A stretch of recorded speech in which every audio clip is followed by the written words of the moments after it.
We welcome you to Conversations and Coffee today on this second day of the month of December 2021. Happy Hanukkah.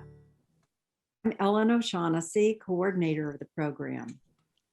We are here virtually by Zoom, brought to us by virtue of Lindsay Lasante, graduate of Otterbein University, linking us together from the Cultural Arts Center in downtown Columbus.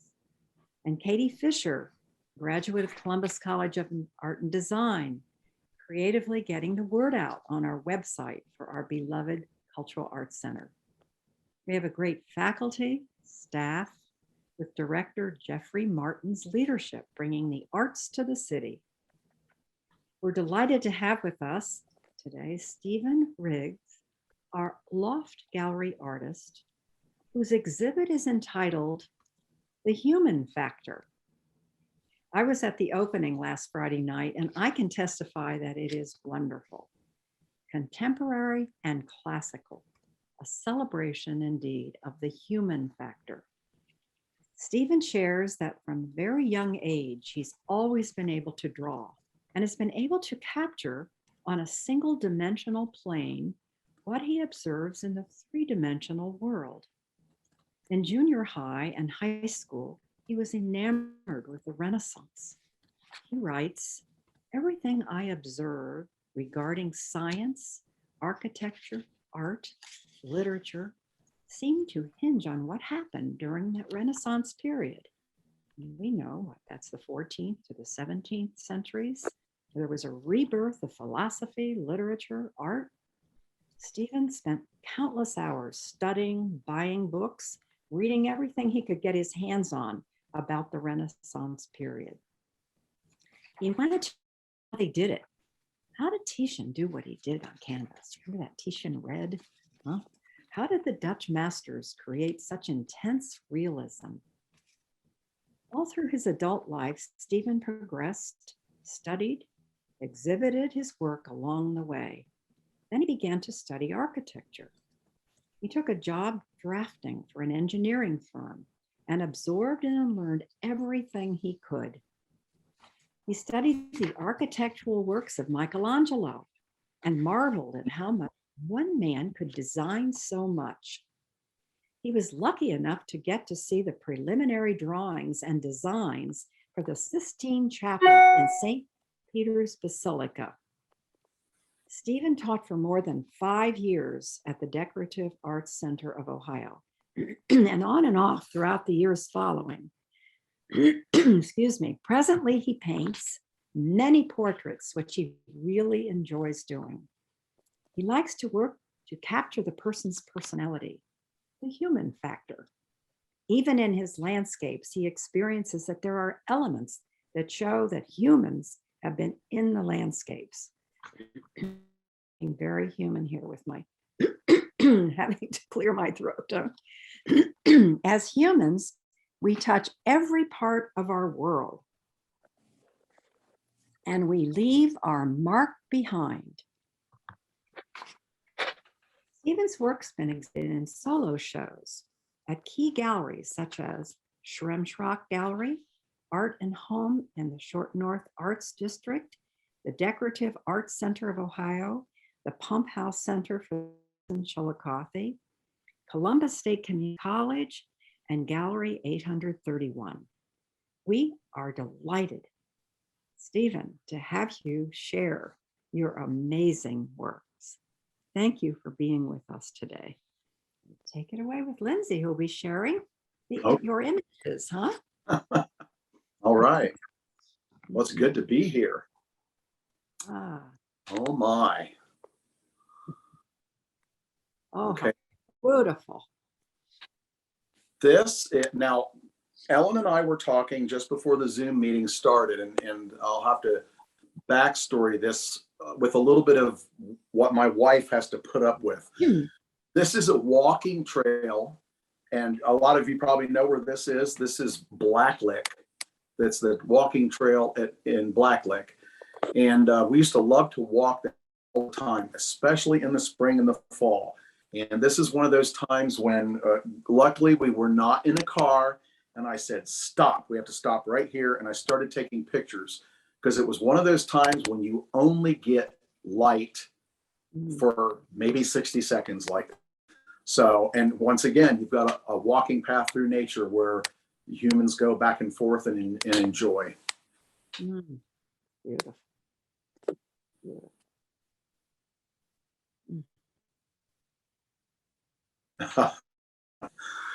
Okay, this one.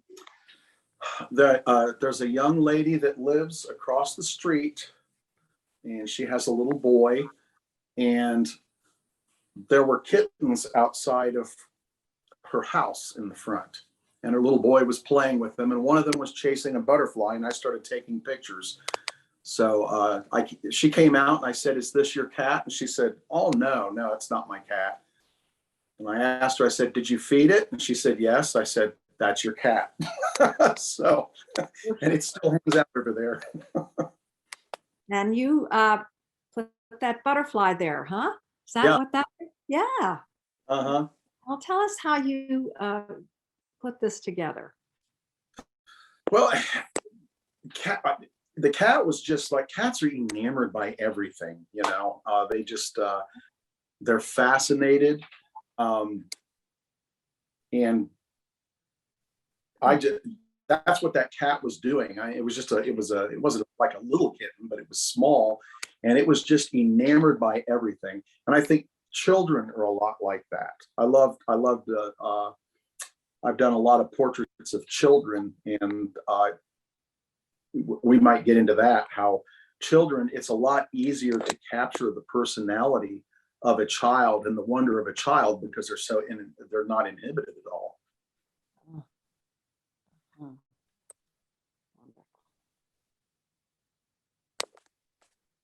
Once again,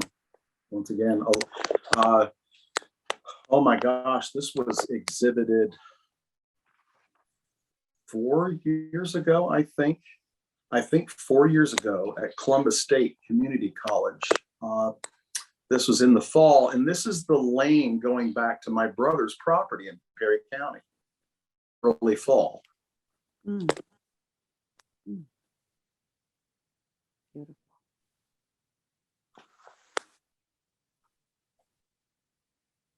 No, it's a challenge to see the art of photography with the art of painting.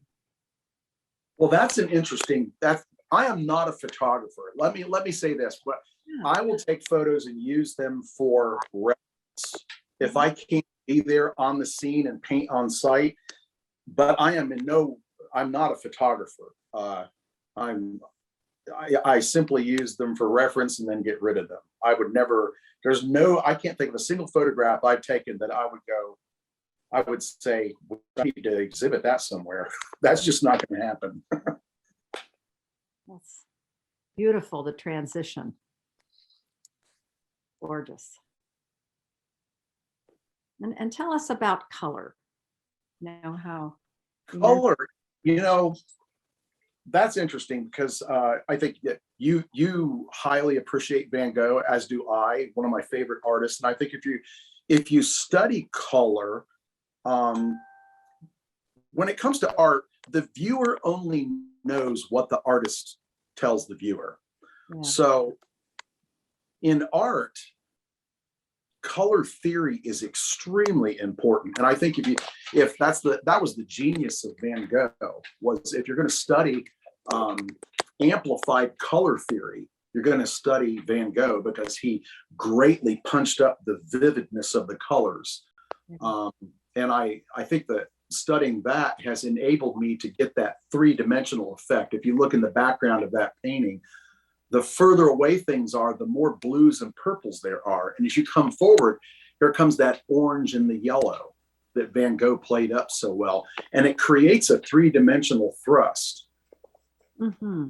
And more than likely, I would say that in a lot of my paintings, the colors are I shouldn't say probably, they definitely are more exaggerated than what you would see in real life. And with that touch of red at the bottom of that tree, And that's the challenge, is to try. You don't want somebody to really just look at a piece of art and walk away. You want them to linger. What's going to make that eye linger in that painting? Mm. Tell the story of your lingering in front of paintings with your children nearby you. Oh yes. Oh my. Okay. I can't remember how many years ago it was that the Toledo Museum of Art had an exhibit. Oh my gosh, this had to be 18 years ago, 17 years ago, maybe, because my youngest boy was about 7 years old. And they had an exhibit of the preliminary sketches and drawings and some notebook pages from Michelangelo's layouts and designs for the Sistine Chapel ceiling. And of course, it was a dark room, and they had very subtle light overhead, and everything was encased in glass. So my wife and I always took our boys to museums. It was always educational things wherever we went.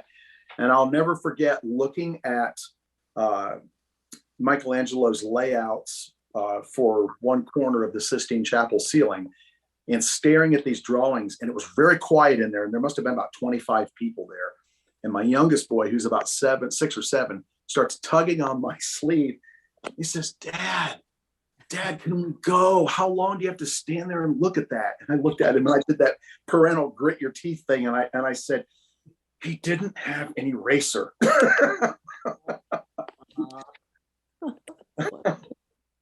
Wonderful.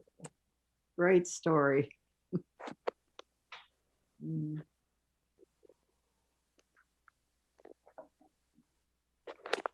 Oh, here we go.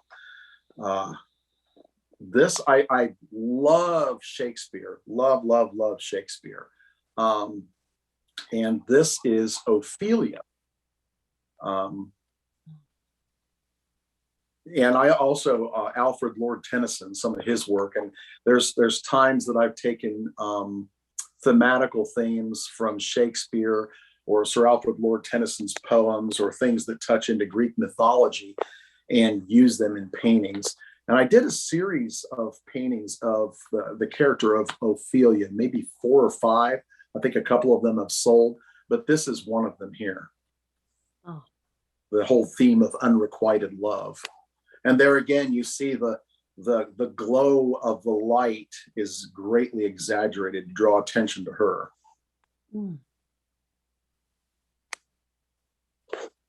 Gorgeous.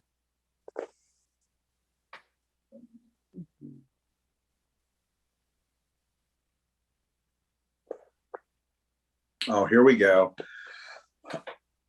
This was based on, okay, let me back up here a minute. My cousin in Detroit and I share a lot of things, and we talk ideas back and forth a lot. He's probably about 7 years younger than I am. And he loves to buy oddities and antiques. And he collects them. He's got me into collecting some of them too. And one of the things he collects is there are 10 photographs during the silent film era that used to come in packs of candy. There's virtually none of them left anymore, but he has about 6 or 7 of them. And this is silent film actress Bessie Love, who I always thought my wife resembled Bessie Love. And this was work from a 10 photo, well, it's 2 different 10 photographs of Bessie Love that were probably a little bit bigger than the size of a business card. So I have an antique cartographer's glass that I used to transfer this and scale it up. I mathematically scaled it up and just work this. And this is pencil. I've got a few more pencil works that are pretty intense like this, but this is all pencil. Oh, amazing. Who were some of your mentors in teaching you? You know, really just studying the Renaissance. Wow. I took a few classes at Columbus College of Art and Design. One of the professors, and this has been years and years ago, he said, I'm not going to be able to really take you anywhere from where you're at. But the class was great. The class was great. Um, Lowell Tolstead by any chance? no, I don't know. Just if you knew Dr. Steph Stahl, he was with the Wexner Center for a while. Okay, Uh-huh. Dr. Stahl, with Dr. Stahl quite a bit. Matter of fact, he was the director at the Decorative Arts Center of Ohio when I taught there. Hmm. Oh, wow. He would, even though he wasn't one that, did a lot of drawing and painting, he had an eye that was, he was one of those people you could bounce things off, if that makes sense. You could get his opinion and you knew that it was going to be an opinion of substance, So I would show work to him and he would look at it and analyze it and know that he could share with me thoughts, ideas, maybe different ways to look at things, corrective things. He was one of those type people. That's a valuable asset. That sure is. That's wonderful. Her look is amazing. Yeah, it's not ubiquitous gaze, but it's kind of just, but I can see it's off over your shoulder just a little bit. Yeah. Dreamy, yes, a dreamy look. Oh, wonderful.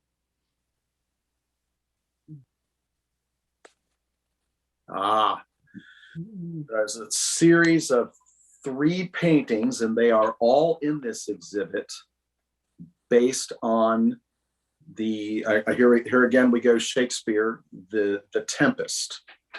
And this is one of those paintings. This is a large painting.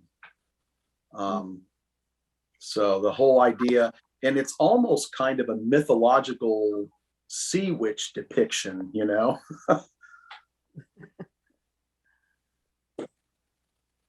The movement of the water is very difficult. I can imagine. One of the reasons I paint in oil over 90% of the time, because it is such a forgiving medium. If you are working with oil and you don't like what's going on, you have 2 options. You can either get rag with turpentine on it and wipe it off and let it dry for a few minutes, or you can let it dry and paint right over it. So it is a very forgiving medium, as opposed to, I've done some watercolor, but with watercolor, if you make a mistake, you start over usually. Well, her movements are synchronized with the movement of the water. That's something that through reading so much about Da Vinci, and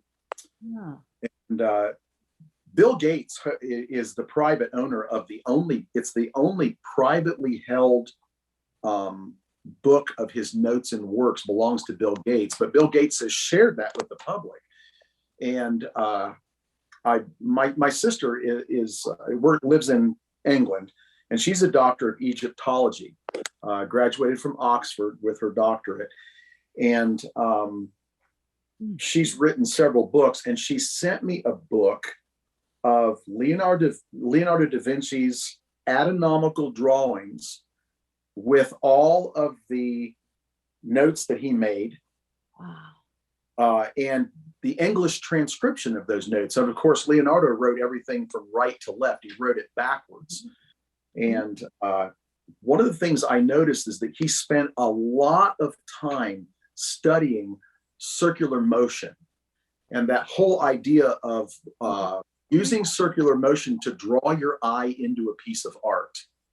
So this is kind of you can stare at the waves and you look at the form of her body and you'll see all the circles that just kind of keep going towards the middle. Yes. Oh, beautiful.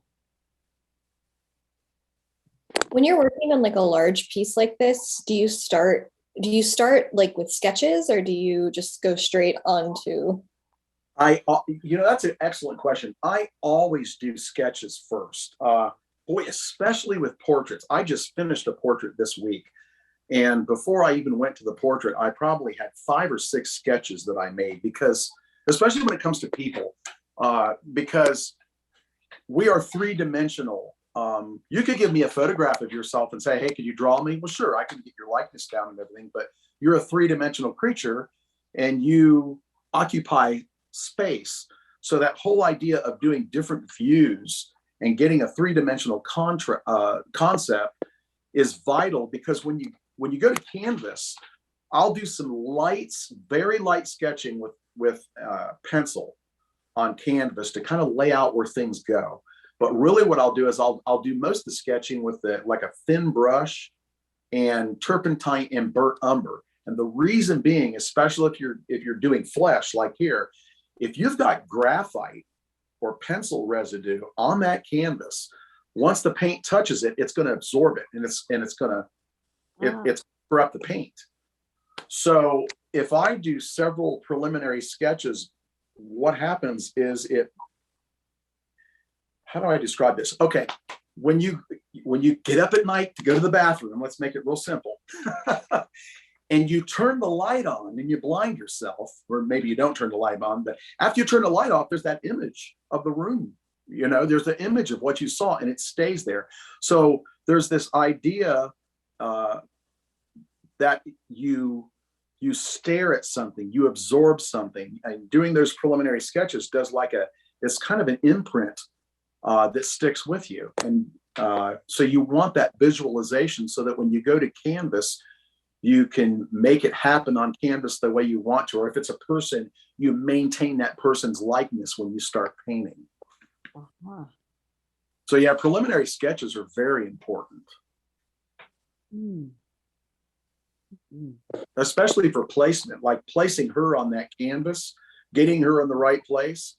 You ever and people you probably remember walking into a thrift store and seeing somebody's classroom art from when they were in school, and maybe the person, half their head is off the canvas or something, it's not placed right on the canvas, and you can't fix that. Yeah. Here's another one, Tempest. Yeah. In the Shakespeare play or the Shakespeare work, the father kept the daughter on an island in seclusion to maintain her purity and keep her from corruption.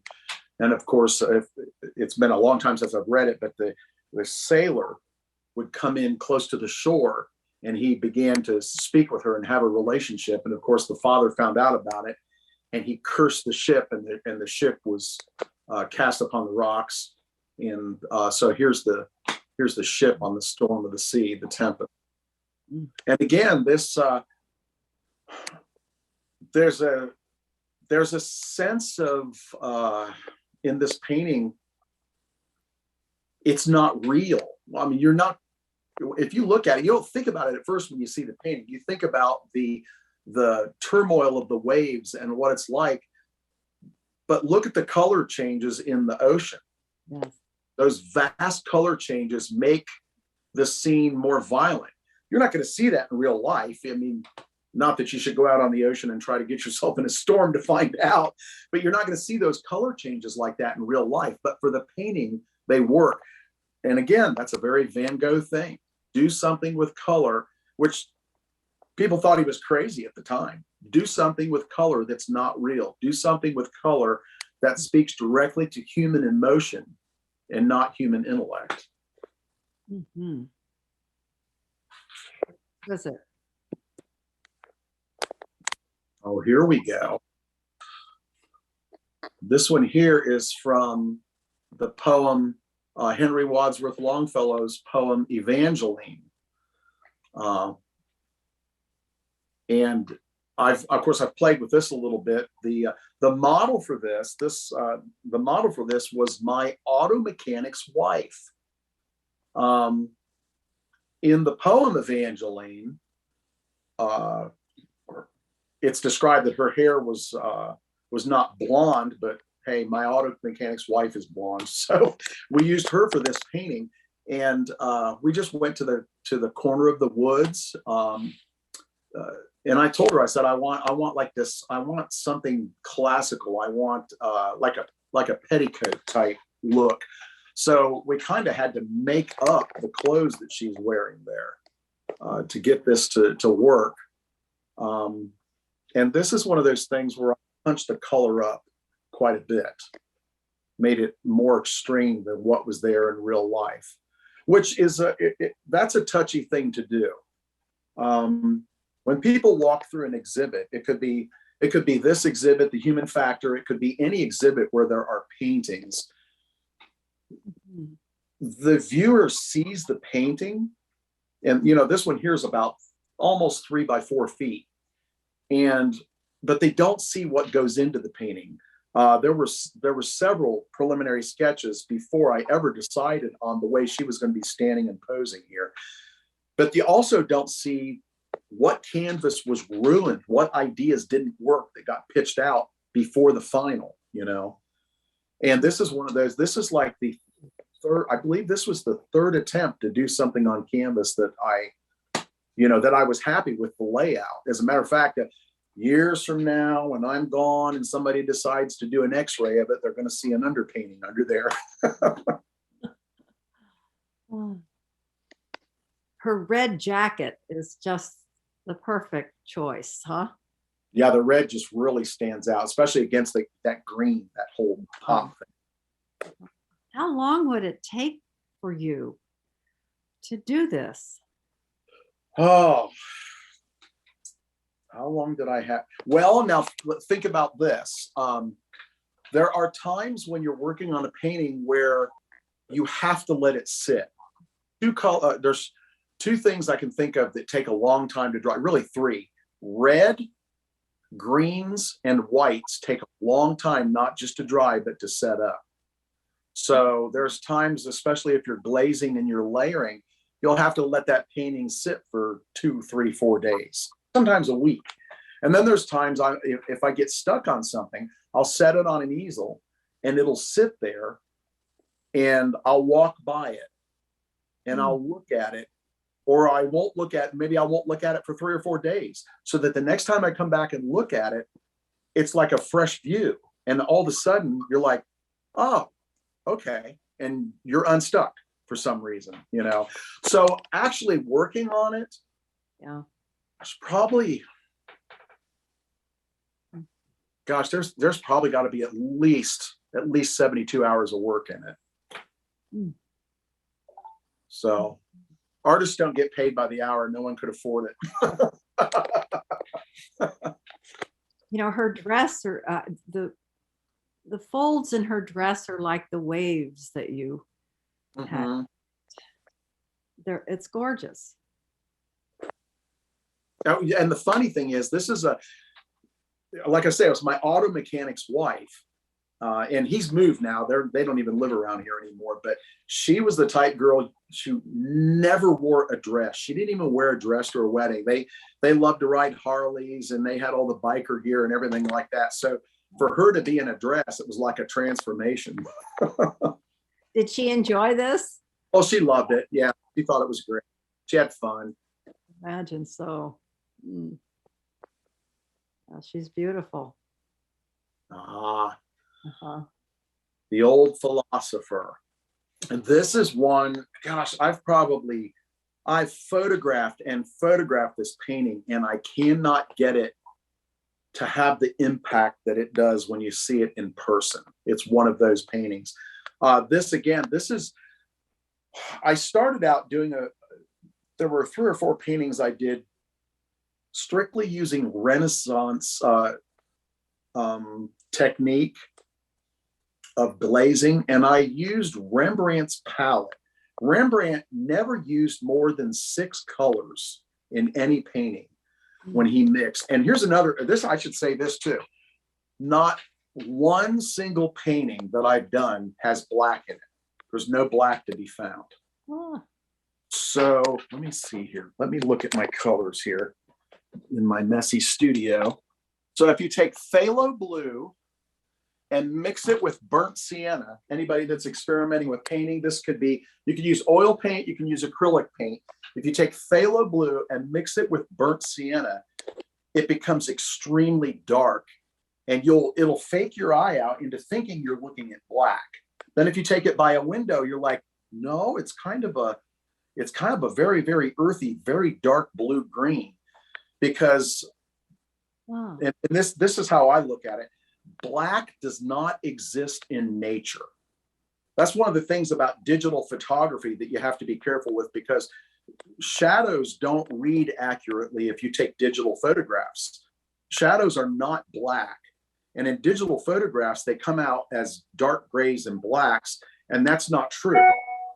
So in nature, black doesn't exist unless you burn something and you get carbon. So that's why I don't like to use black. And black doesn't have depth to it either. Black on canvas, I mean, I've got ivory black. I've got a couple tubes of black paint, but it looks flat. I mean, to me, it looks flat. It just doesn't give you depth. And so therefore, that's what I use is I'll use that phthalo blue and mix it in with the burnt sienna. And those two colors together is most of what you see that is faking your eye out to look black. But there's not one drop of black paint in that canvas anywhere. That's amazing. And let me say this, if anybody paints, anybody that's listening to this, if you paint, I'm not saying don't use black. And if you use black, that's not a bad thing. This is just my personal choice because Titian used black. There's a lot of Renaissance artists that used black. They would even burn wood and take the leftover charcoal from the wood and mix it with linseed oil to make their own black. So there's nothing wrong with black. I just decide not to use it. Mm-hmm.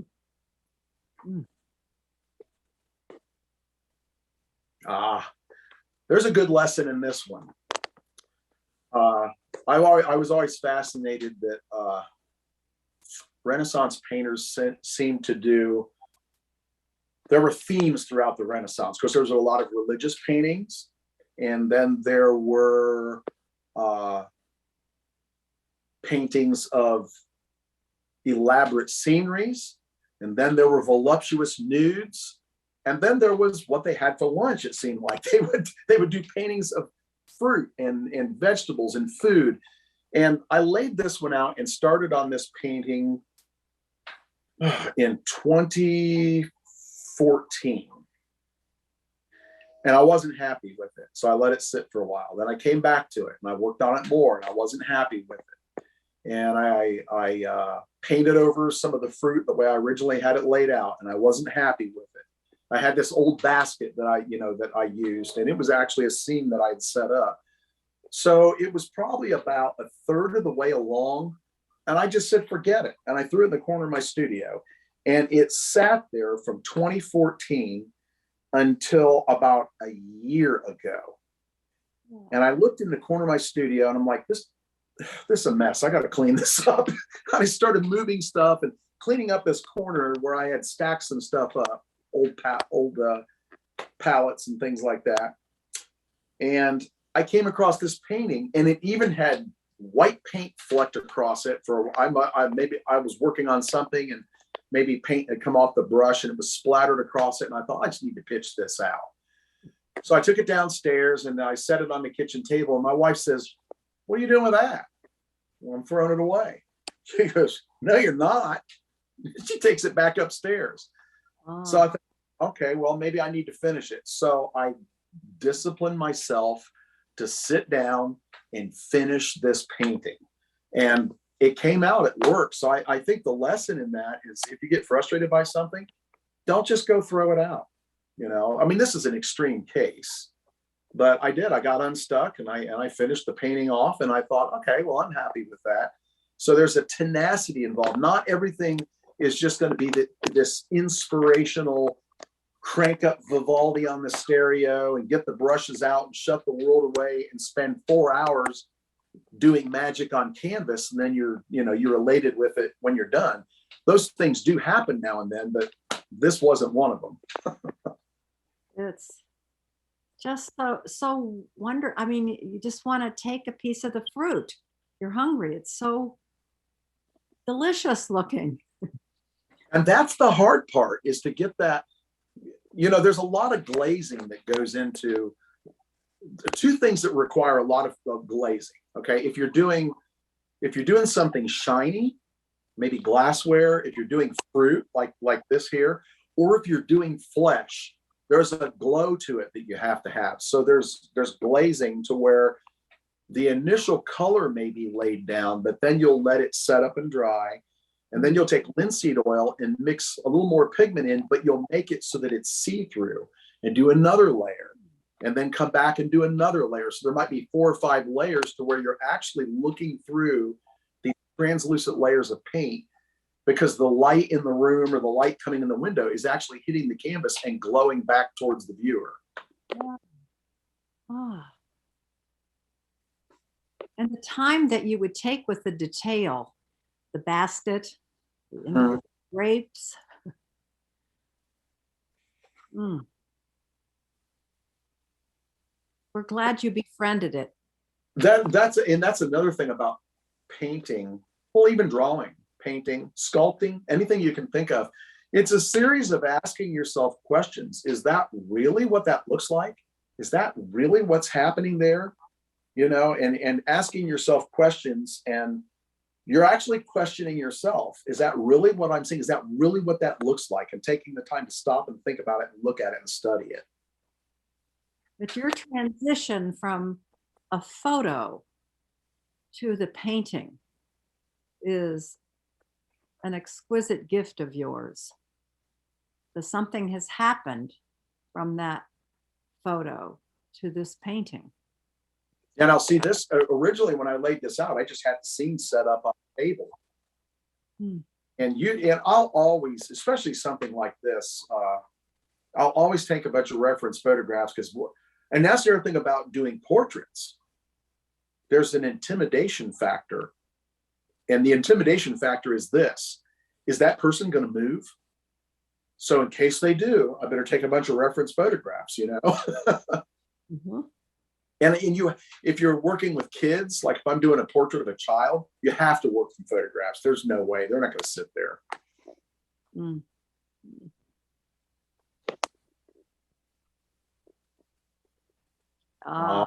Is the man, the myth, the legend.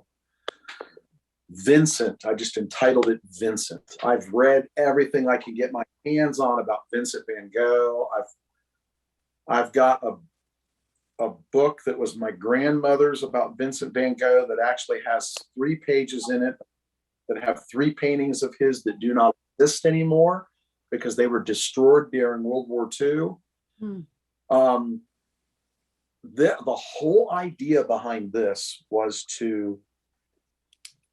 he did a lot of self-portraits, but I wanted to do a painting of him that showed his intensity, his tenacity, and his seriousness. Mm-hmm. And that was the whole goal here. Of course, let me talk a little bit about Ubiquitous Gays. If you see this exhibit in person, and you look at wonderful. If you look at this painting, walk from one end of the gallery to the other, the eyes will follow you around the room. And that's called Ubiquitous Gays. And the Renaissance masters did that a good bit.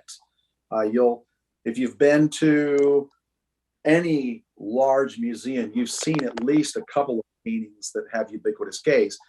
The way that works is, basically, if I want to do that with someone, we have a staring contest. The eyes of the artist and the eyes of the subject have to be pupil to pupil to make that work.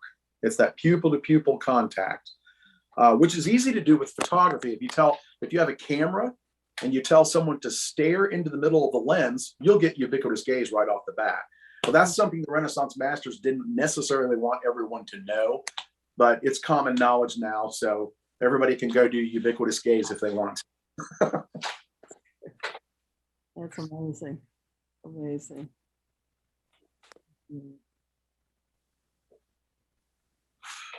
Oh, here we go. This painting is entitled Le Petit Mort. This painting is one of a series that I did on death. Not a very cheery subject, but here she is, and the vine that she's touching is the only thing in the planter that is dead. She's touching the dead vine. So she's coming to grips with death, the finality of our existence, the finality of our state in this world. Of course, there's life all around her. There's the all of the bloom off to the left, all of the trees, all of the greenery. As a matter of fact, what I did here for the walkway, the terrace where she is, I don't know if anybody has been over in Bexley to the Jeffrey Mansion. Yes, I have. The back of the Jeffrey Mansion, before you walk down to the gardens, that's where this is. Mm-hmm. So I did a whole, and this is before COVID hit. All these paintings were done before COVID hit, about this whole concept of finality. Michelangelo was fascinated by that concept, and he made a lot of notes later in life, a lot of his observations and his spiritual and philosophical thoughts on his own end of days. So this is one of those paintings. I probably spent more time on the shadows that were playing around the area than I did anything else in the whole painting. And again, like you pointed out, Ellen, there's that red gives you that thrust, that bringing forward. And there's a translucent feel for this. And she is appropriately sharing her soul around death, huh? That's amazing what you've captured in that profile.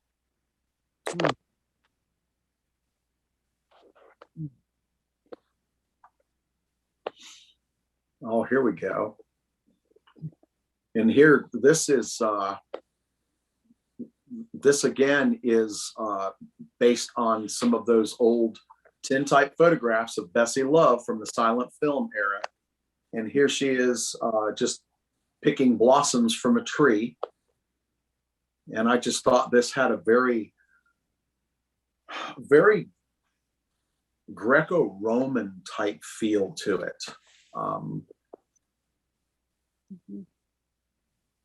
Was it in Greek mythology? Persephone was the goddess of spring. Greeks would gather apple blossoms and things, and they would use that to the Greeks. Those were a sign of fertility and life, and they would bring those to their house and put them in water and decorate their homes with them. So here she is capturing these signs of life, these things that are elements of life.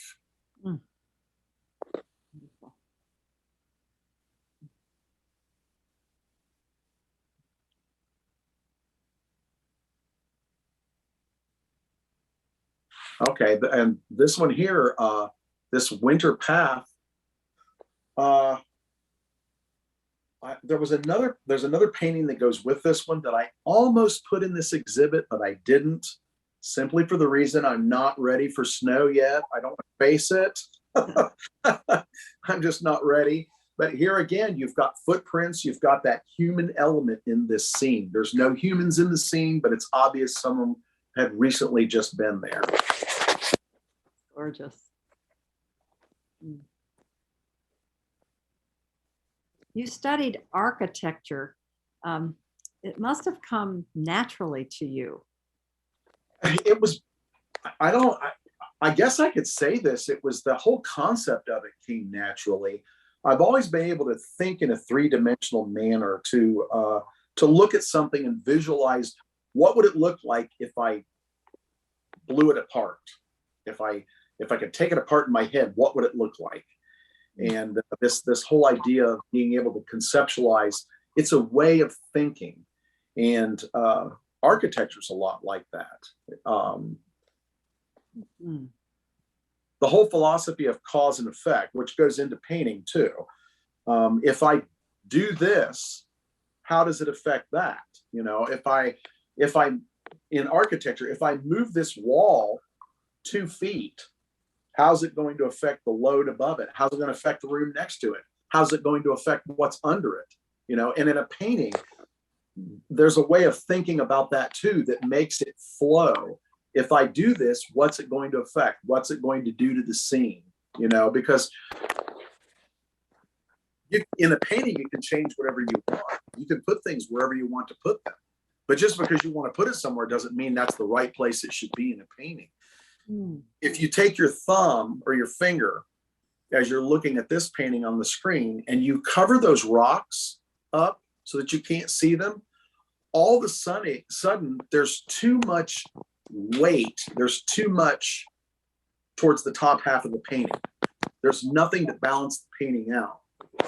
Now, those rocks in that scene were not there. I put them there because I thought there needs to be something more towards the lower right part of this painting to balance this painting out.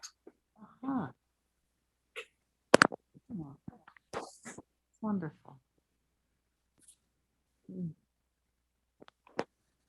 Ah, the scholar. He almost looks like he's worn out, doesn't he? And so Renaissance looking. Yes, very Renaissance looking. That's what I was after. And again, not a single drop of black in this painting. So now this is another Renaissance technique. This would apply to oil painting. It would also apply to acrylic painting. What the Renaissance masters would do is they would do what's called an underpainting. So basically what you do is you lay the scene out and you paint it monochromatically. And I typically like to use burnt umber to do that. Some of the Renaissance masters would paint it in a grayscale, but you establish your lights and your darks, and you do the whole painting monochromatic. You don't do all the full detail, but you get the whole concept down and a fairly loose treatment.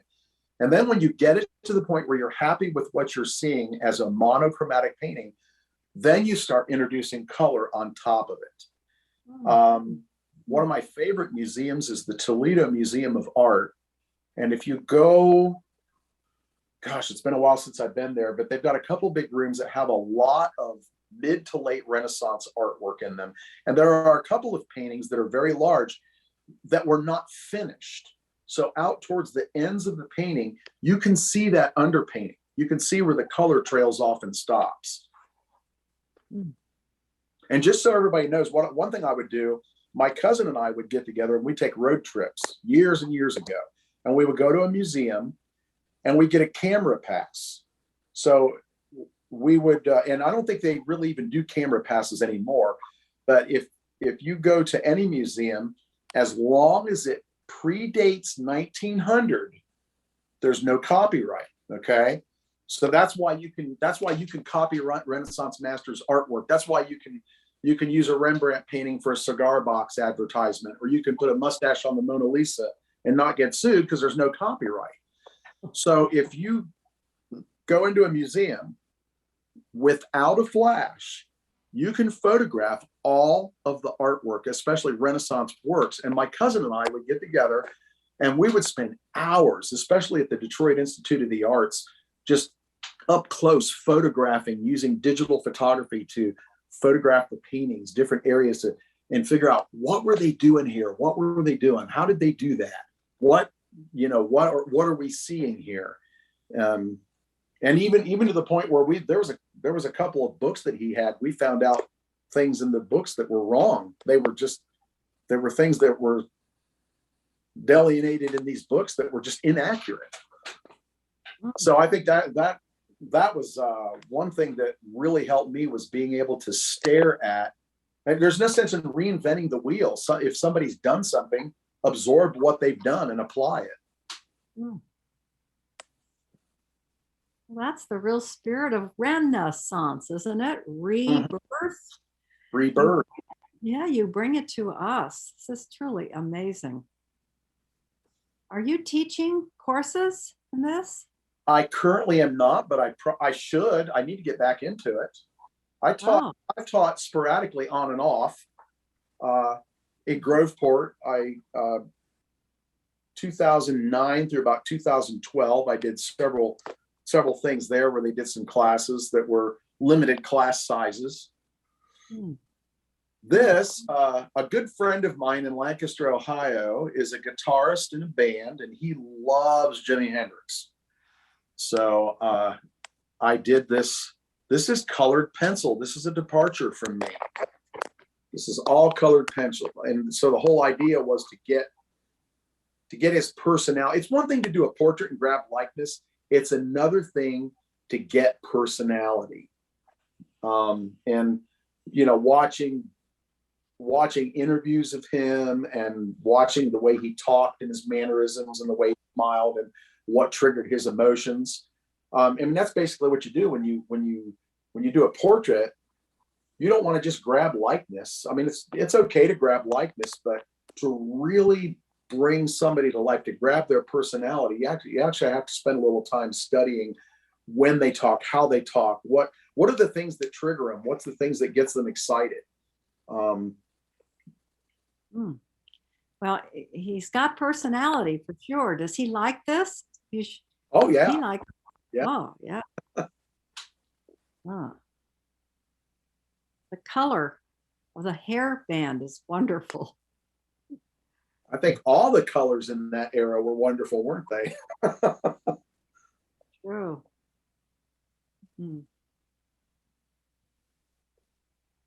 Oh, here we go.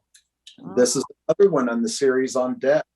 And most of the art, most of the pieces that I did on that in that series, they weren't dark. They weren't from a negative viewpoint. So here she's got the roses, which represent life and remembrance, and some of them have fallen on the floor, which represents letting go. And of course, the tiger skin on the floor was just the only reason that's there is because I wanted the challenge of trying to paint something like a bear skin or a tiger skin on the floor. And let me say this is one thing I found out doing this painting. Orange, you could take different yellows and reds and mix the orange you want, but it takes forever in oil paint for orange to set up and to dry and set up, you know, to the touch. Oh. A long time. Well, the architecture behind her. Very Greco-Roman. Mm-hmm. Huh. So what I did for that's interesting because they're continuing with a big excavation of Pompeii. And there's a man that what he did was he recreated some of the rooms and the porticos of Pompeii through digital printing. Matter of fact, it's on YouTube. I can't remember his name, but he put it on YouTube and he reconstructed a whole house with the portico from the digital printing that he did from his the photographs and the studies that he had done at the excavation at Pompeii. So I kind of used some of that for this because I just thought, wow, that's something else. My husband and I were at Pompeii, and it's a profound experience, huh? Uh-huh. Which, and I think that Pompeii is one of those, you really get a grasp when you look, especially at ancient architecture, that throughout human history, we are aestheticists. We are aesthetic creatures. Other animals are not aesthetic creatures. So we all try to make our houses look nice. I mean, I'm not going to show you the rest of my studio because my wife keeps the house looking terrific. And we go into each other's homes and we decorate and we want things to look nice. We want our surroundings to be comfortable. When we go to our offices, we want them to be nice. We want them to look good. We want there to be art on the walls. We want aesthetic appointments because we are creative people. We are a creative people, unlike other creatures that, you know, we can observe our three-dimensional world and put it on a single dimensional plane and make it look three-dimensional because we comprehend the world in that way. How old were you when you realized that, when you did that? I was probably, I want to say in my early 30s is when it really started to hit me. And you know, I was in my art studio. I was in my I was probably about 31, 32 years old. And my oldest son, who's 36 now, he was little at the time, and he had been out playing baseball with a friend of his, pitching the ball in the backyard. Came in, and I don't remember what I had on the easel, painting I was working on. And he stopped, and he stood behind me looking at it. And he goes, "You know what, Dad?" And I said, "What's that, bud?" He said, "I could throw this baseball right into that scene and it would go right past that person." And I stood up and I looked and I thought, well, son of a gun, he's right. It's got a three-dimensional look. It looks like he could walk into the scene. And that just stuck with me. He picked up on that, you know? Yeah, I inherited it. Yeah. But he could never keep the room clean. What was that? Well, Stephen, before we come to conclusion, I'm just going to mention that 2 weeks from today, December 16th, our Conversations and Coffee by Zoom is going to be with Lee Ann Lander, an intuitive abstract artist. So in 2 weeks, we welcome you back, and we want to stay for a few moments with Steve Riggs, who's just been amazing. You're a teacher, Stephen. And also anybody that goes to the exhibit there, if you pick up I've got business cards there and trifolds. I've got my email there. If people want to ask questions or talk about art or say, hey, I love this, or this is what I do. And I'm open for that. Well, Stephen Riggs, we thank you. This was amazing. Thank you. I very much enjoyed it.